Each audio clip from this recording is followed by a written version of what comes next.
matututo ka na.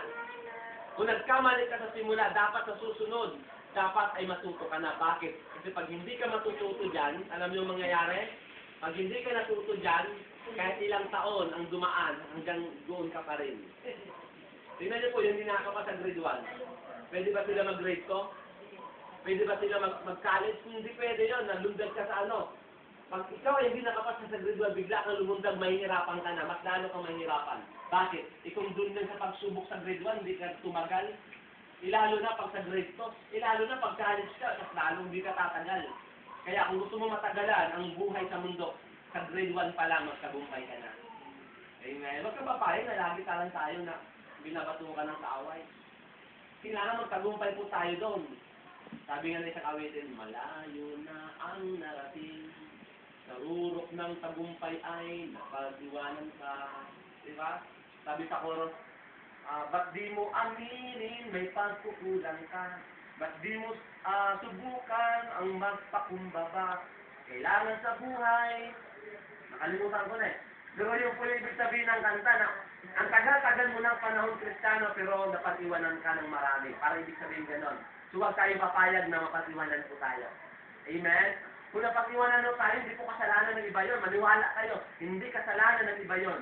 Kasalanan po natin. Bakit? Kasi hindi ka nagsumikap na magtagumpay. Oo, may kasalanan. Halimbawa, pinatisod ka sa pastor, sa galing ng iba. Pero ang pinakamatinding kasalanan niyan, yung hindi ka natuto sa pagkakamali ng iba. Hinayaan mo na lamang na lagi ka na lang ganyan.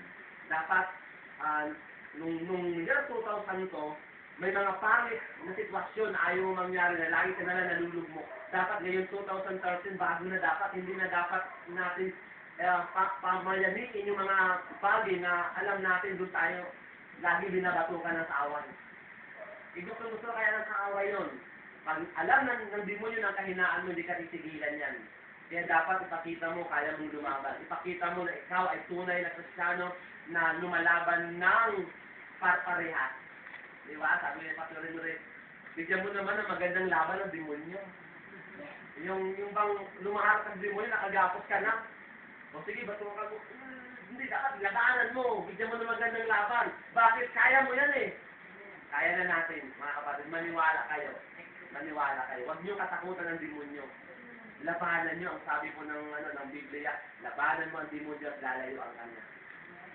Totoo yan. Ibig sabihin ng mga kahinaan po natin, pag pinaglabanan po natin isang araw, makikita mo, lalago ka, mapapansin, ay, ganun pala ako nung dati. Pagtatawanan mo na lang. Alam niyo dati na pag naisip ko yung mga kalagayan ko noon, nung bago na ako na Kristiyano, pag naisip ko yun, natatawa ko sa sarili ko, ganun pala ako noon.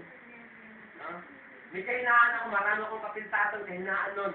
Pero nung nakita ko po, nung ako ay itinaasa ng Panginoon sa kalagayan na kung saan ay nandito po tayo ngayon. Alam po ninyo, parang natatawa na lang ako sa mga nakaraan. Ngayon, maaaring iba sa atin ay nararanasan yung parang lagi siyang talunan, pero isang araw pa nagtagumpay ka, mapapansin mo. Yung mga nakaraan, pagtatawanan mo na lang. Ayun po ba? Yung ginagawa ng demonyo sa'yo nakaraan, pagtatawanan mo na lang. Nilikha po tayo mananagumpay, kumilos lang mananagumpay. Hello? Hello? So yung pong kasiyahan ng pagiging mananagumpay. Ano pa? Okay, yung una, magpatuloy. Pangalawa, na pagtatagumpay ng tukso. Pangatlo, na pagtatagumpay ng mga pagsubok. Pang-apat, na-accomplish niya yung pinapagawa ng Panginoon. Natatapos niya. Hindi niya iniiwanang nakahangin. Di ba? Jesus, paano niya sinasabi na mananagumpay ang Panginoon? Kasi wala siyang sinimula na hindi niya tinatapos. Nung plinano ng Panginoon na ang tao ay iligtas sa pamamagitan ng isang binhing isisilang sa sanlibutan sa pamamagitan ni Kristo, hindi lang yung pangarap lang. Hindi lang yung sinimula lang pagkatapos siniwa na yung nakahang. Hindi po. Ang Diyos pag sinimula niya, tatapusin niya. Ayun po ba? Sinimulan niyang maganda, tatapusin niyang maganda. At kahit yung pangit na sitwasyon sa buhay natin, kayang kagandahin ng Panginoon, kayang tapusin ng Diyos na maganda. Basta nagpatuloy ka lang. Ayun po ba? Ayun dapat mangyari. Mananagumpay ang Panginoon. Bakit? Kasi ang sinimulan niya tinatapos. Dapat ganun tayo. Alam niyo, may mission tayo sa mundo. May mission tayo. Bakit ka nandito? Mayroong pinagagawa ang Panginoon. Pero dapat, kaibigan, agad ka doon. Hindi pwedeng, alam mo, may mission ka, pero ikaw ay okay lang sa'yo, nakaisi-isi tayo. Hindi pwedeng ganon. May mission ka, dapat prepared ka. Mayroong demonyo na gustong hindi tayo makatupad sa mission po natin. Tayo po ay laging nasa battleground. Tayo po ay nasa labanan at ang mission po natin, ibupo ang gawa ng kaaway. Tayo po ay mga sundalo ng Diyos. Amen? Tayo mo ba ay sundalo ng Diyos? Ang sundalo ng Diyos, pag Kristiyano ka, sundalo ka ng Diyos, dapat ang sundalo matapang. Dapat ang sundalo hindi yan lampa.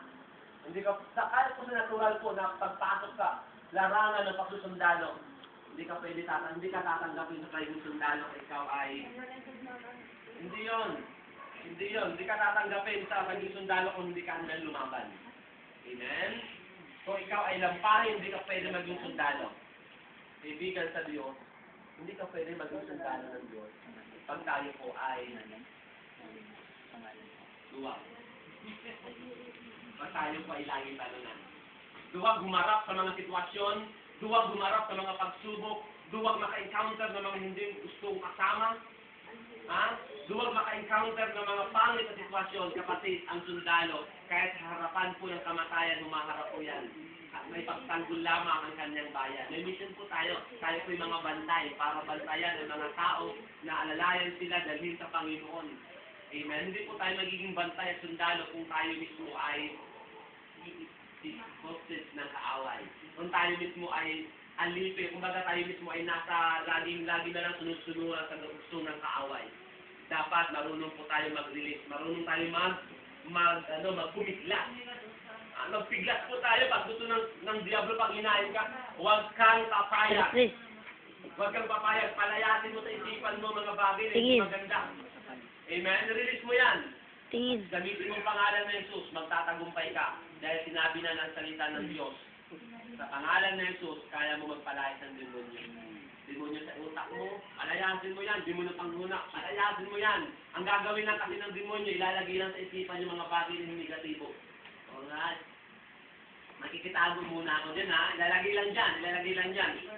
Okay, anong gagawin ngayon? Pag ikaw ay nayaan mo na lamang na tawag doon, bibehin yung nasa isipan mo, bibehin.